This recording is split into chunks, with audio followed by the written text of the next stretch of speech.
The old house hadn't changed much over the years. The creaking floors, the familiar scent of worn wood and dust, even the way the light filtered through the windows. It all felt like stepping back in time. But for Mark, standing at the doorway of his childhood home filled him with more dread than nostalgia. Today was different. Today he had come to confess. It had been nearly 20 years since Mark had last spoken to his brother, David. What had started as typical sibling rivalry had turned into something much darker, something that had festered over the years until it became a scar too deep to heal. Growing up, they had been competitive about everything: grades, sports, friendships. Mark, always the older of the two, had thrived on the idea of being better, of winning. And for a while, it had seemed harmless enough.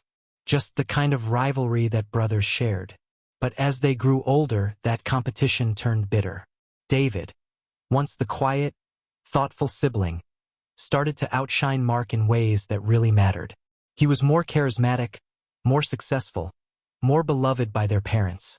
While Mark struggled through college, David excelled in law school, quickly building a promising career. Their parents had begun to gush over David's accomplishments, unintentionally leaving Mark in the shadow of his younger brother. That shadow began to weigh on Mark, breeding resentment he couldn't shake. He convinced himself that David's success was a direct threat to his own sense of self-worth. And so, in a moment of weakness, driven by jealousy and frustration, Mark made a decision that would haunt him for the rest of his life.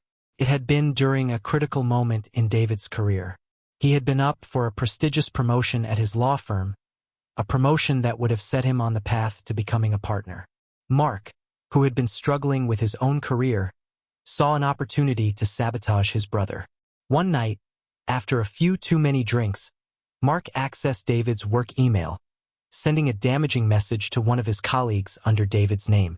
It was a simple but devastating move, designed to create doubt about David's professionalism and trustworthiness.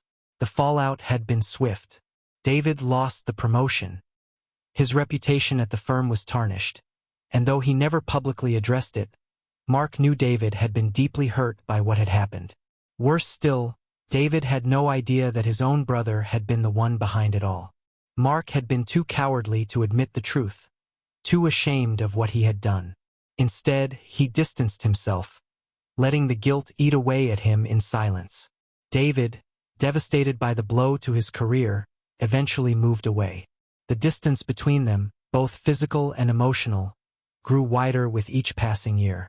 They stopped talking. Birthdays went unacknowledged. Family gatherings became strained, and soon they simply stopped happening. Their parents never understood the rift, but Mark knew. He knew exactly why his relationship with David had unraveled, but he had been too afraid to face it. Until now, their mother's recent passing had stirred something in Mark, a deep sense of regret that he could no longer ignore. Time was slipping away, and with it, the chance to make amends. He couldn't live with the guilt anymore. He couldn't let the wound between him and David remain unhealed. So he had come back, to the house where it had all started, hoping to find the courage to finally tell the truth. Mark took a deep breath, his hand hovering over the doorbell. He knew David was inside. Their father had mentioned that David was staying at the house for a few days to sort through their mother's belongings.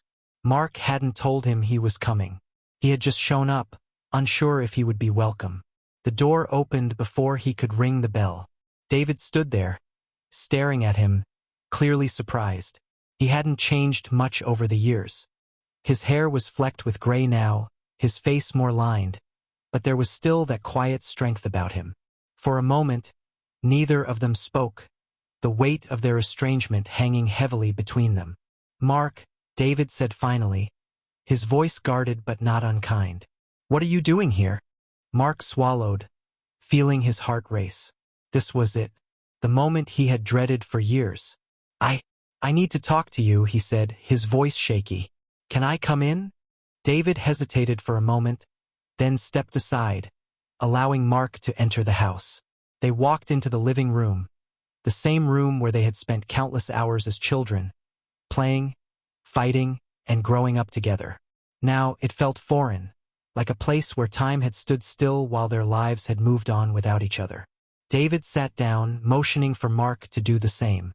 So, what's this about? Mark felt his throat tighten, the guilt bubbling up inside him. It's about us. About what happened between us.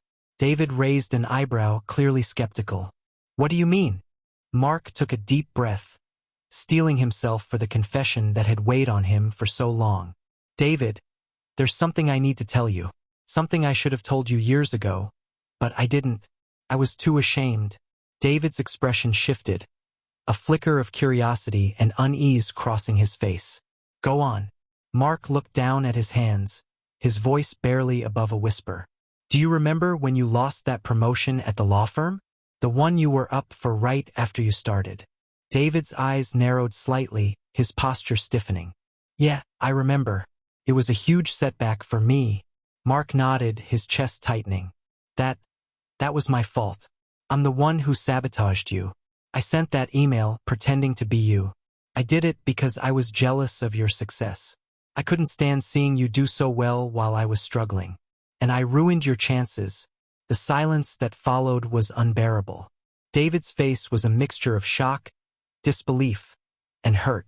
For a long moment, he didn't say anything. He just stared at Mark, as if trying to process what he had just heard. You did that, David finally said, his voice low and filled with anger.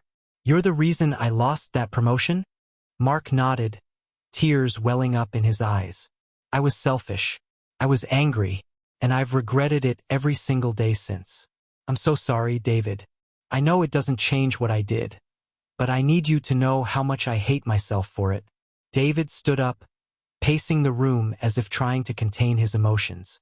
Why didn't you tell me? Why didn't you just own up to it back then? I was a coward, Mark admitted, his voice trembling. I was too afraid of losing you. But in the end, I lost you anyway. David stopped pacing, turning to face Mark with a look of betrayal that cut deep. You didn't just sabotage my career, Mark. You betrayed me. Your own brother. I know, Mark whispered, and I don't expect you to forgive me. I had to tell you the truth. I couldn't carry this secret any longer. David stood there, his eyes filled with a mix of anger and pain. Mark braced himself for the worst, for David to tell him to leave, to say that he never wanted to see him again. But then, something softened in David's expression. He let out a long breath, shaking his head. You hurt me, Mark, more than you'll ever know. But we're still brothers. And if Mom's death taught me anything, it's that life is too short to hold on to grudges. Mark's eyes filled with tears. Does that mean? David walked over to him, his voice steady but filled with emotion. It means I'm willing to try to forgive you, but it's going to take time. A lot of time. Mark nodded, feeling a sense of relief wash over him. I'll wait as long as it takes. I'm just grateful for the chance. David gave a small, sad smile. We've both made mistakes, Mark. But maybe it's not too late to fix things. They stood there in the old house, two brothers scarred by years of rivalry and betrayal, but finally taking the first steps toward healing. It wouldn't be easy, and the wounds wouldn't close overnight. But for the first time in years, there was hope. The scar of sibling rivalry would always remain, but perhaps with time they could learn to live with it, and maybe even grow closer because of it.